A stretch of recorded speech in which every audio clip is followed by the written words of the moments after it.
Porque Dios no se rige por tiempo, por edades, Dios se rige por promesas, por cumplimiento de promesas, por lo que Él te prometió, no importa la edad que tú tengas, no importa el tiempo que haya pasado, queda bien claro aquí. Así como Dios llamó a un Timoteo a ser pastor tan joven, así como Dios llamó a un Jeremías siendo un niño, un adolescente a profetizar, así también Dios llama a una Sara a los 90 años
pero sí sé que la palabra tiene poder y que el Espíritu Santo habla por medio de la palabra y que Él está hablando hoy a tu vida. ¿Cuántos lo creen que es así? Yo lo creo totalmente. Dios está hablando. En Génesis 21 podemos ver cómo el Señor cumplió las promesas. Porque no te estoy relatando una historia que suena linda y con un buen final por alguien que la escribió para que terminara así, sino por alguien que la comenzó y la finalizó cumpliendo la promesa, que es el Espíritu Santo. El Señor, en el capítulo 21, habla, el Señor cumplió su palabra e hizo con Sara exactamente lo que había prometido. Llegará el tiempo en que tú hablarás y dirás, el Señor cumplió e hizo conmigo conforme Él lo había dicho. Yo no puedo pararte aquí y decirte, el Señor cumplió cada una de las promesas que nos hizo en ese tiempo y lo ha hecho con mi vida. Obvio que hay promesas que aún yo estoy esperando y caminando y esperando el tiempo de Dios. Pero como ya cumplió las que cumplió, sé que cumplirá las que faltan.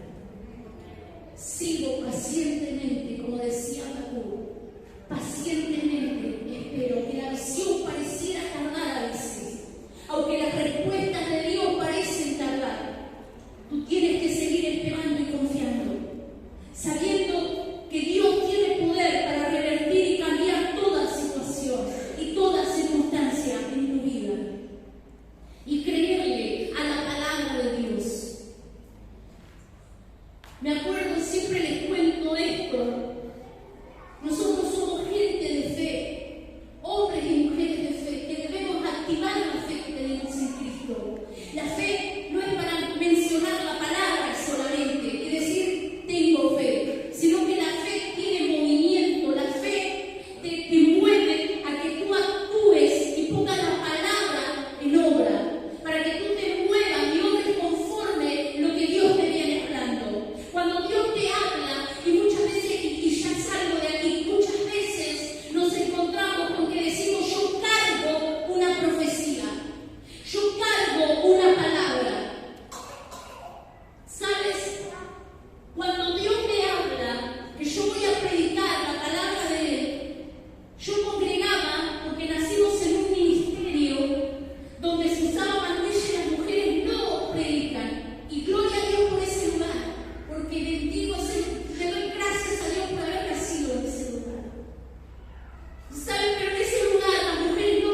Y estos son líneas